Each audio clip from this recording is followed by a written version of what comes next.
Step. Step. You're dead. Step. I'm dead. Step, step, step, step. What's up, guys? It's your boy Benny. What's one of the leading indicators that you live inside of a dictatorship or a tyranny state? Well, the existence of political prisoners. People that are in prison simply because it's too politically inconvenient to have them out of prison. They either believed the wrong things or there was mob justice required in order to keep power. What you are seeing right now on your screen is the proof of the existence of political prisoners in this country. Let me explain. This is George Floyd's autopsy. I don't want to have to show you this, but it exists. You may not like the fact that this autopsy exists and what it says, but it exists. And what does it say? It says that George Floyd was killed by a lethal dose of fentanyl, among many other drugs. It shows that George Floyd was not killed by any life-threatening neck injuries or head injuries.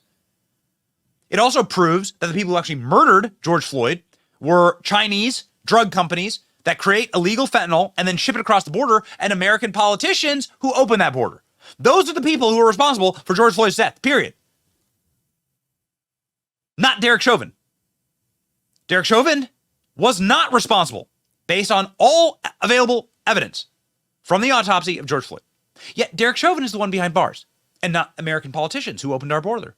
I mean, if you lock someone up, well, then again, start with Mexican drug cartels and the Chinese, and then move on to Barack Obama and Joe Biden and people who, and Secretary Mayorkas. They are actually literally responsible for George Floyd's death based on their policies, allowing the fentanyl that killed George Floyd into the country. Yet it is Derek Chauvin who winds up in prison. Now, Derek Chauvin wants to get out of prison. He wants to overturn his conviction because he pled guilty to the death of George Floyd, yet now there is a preponderance of evidence that has flooded the news cycle proving that he didn't kill George Floyd, obviously. You may like it, you may not like it. I don't really care. Facts are stubborn things. And so Derek Chauvin wants to get out of prison, but that would be very bad for the politicians and the political movements that put him in prison because he's a political prisoner. And therefore he must be killed, which is exactly what they tried to do recently.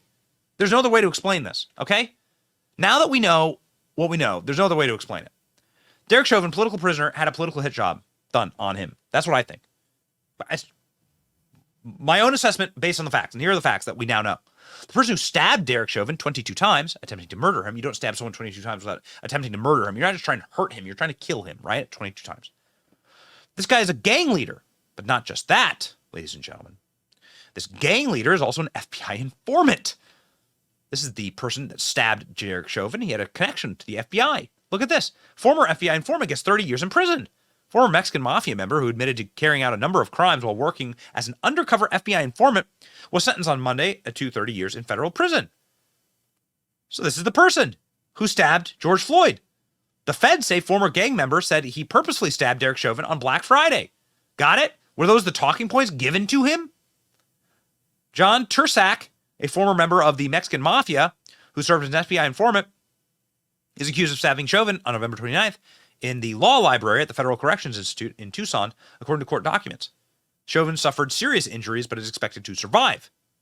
Investigators said that Tursak told the FBI that he had been thinking for about a month about attacking Chauvin because he was a high-profile inmate.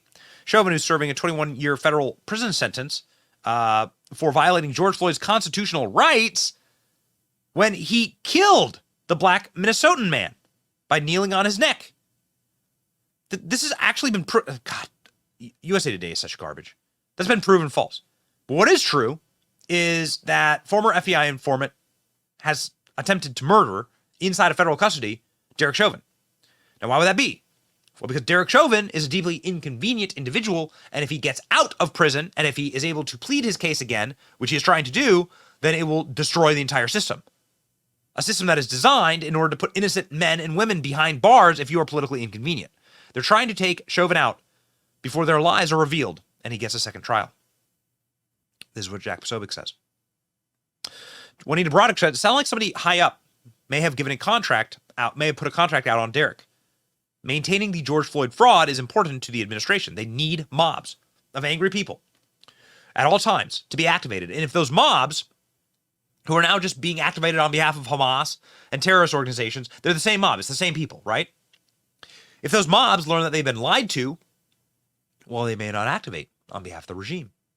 And this would be very, very bad. But everything we're finding out about George Floyd was a lie.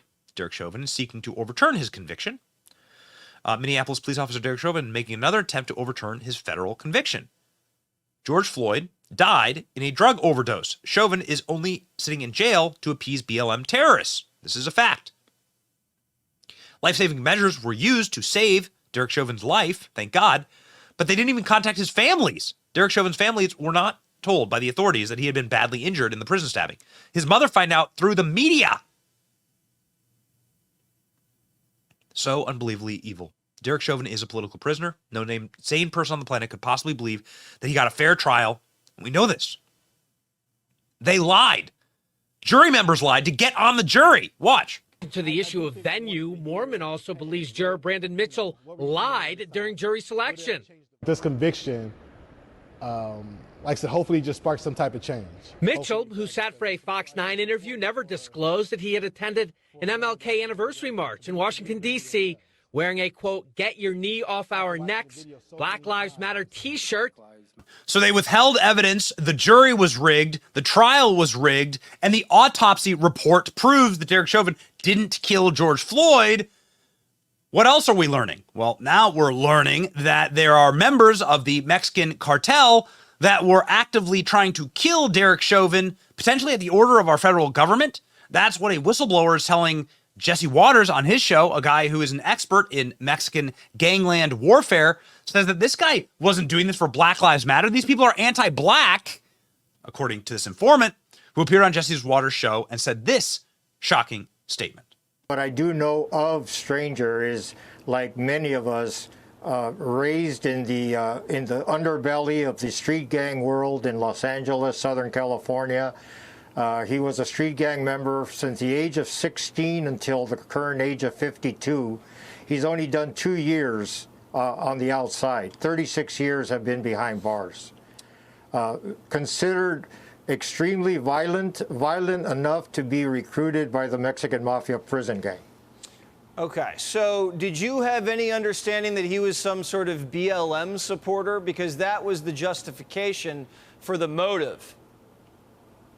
No, sir. I can tell you for a fact, contrary to that, I kind of laughed when I saw two things. I saw that he had allegedly stated that one of his motives or reasons was to support Black Lives Matter and also to commemorate the Black Hand, which is the official tattoo of the Mexican Mafia prison gang. Well, first of all, he, like many Mexican Mafia members, were anti-black. That was part and parcel of who he was as a bad guy, as a gang member. And records will reflect that. Number two, he cannot at this time ever pretend to represent the Black Hand or the Mexican Mafia prison gang, because he's persona non grata and he's green lit. In other words, he's earmarked for execution by the fellows. Would that maybe be why he was trying to commit this murder, so he'd stay in prison? Because the day he steps outside, as you said, he's a dead man. If you ask me, I can tell you this much. You know, this is just an educated opinion like everybody else that's weighing in. He's got, like I said, all these years of gang membership. And part of being a gang member is the status that comes with it, the unpredictability of being a career criminal. This guy was a career criminal. That's all he knew. That's the life he knew. There may have been a degree of fear because he is green-lit, targeted for execution. But, you know, I hear conspiracy theories and this and that. The guy's a loose cannon. He thought he'd make a name for himself, probably. Status was important. He had absolutely nothing to gain by this, except, once again, the unpredictability of somebody of this ilk. I know this because I was that kind of a guy. I was unpredictable, and murder was what we lived and operated with. So I have no doubt Stranger was probably trying to take this guy out. But remember, this officer, or this ex-officer, probably knew how to fight himself. I don't think he's a wimp. Yeah, surviving 22 stab wounds, that had to have been one hell of a fight. And we're trying to pull that surveillance footage so we can show the audience. All right, Mundo, thanks for joining me, Mundo. We appreciate it. You bet, Jesse.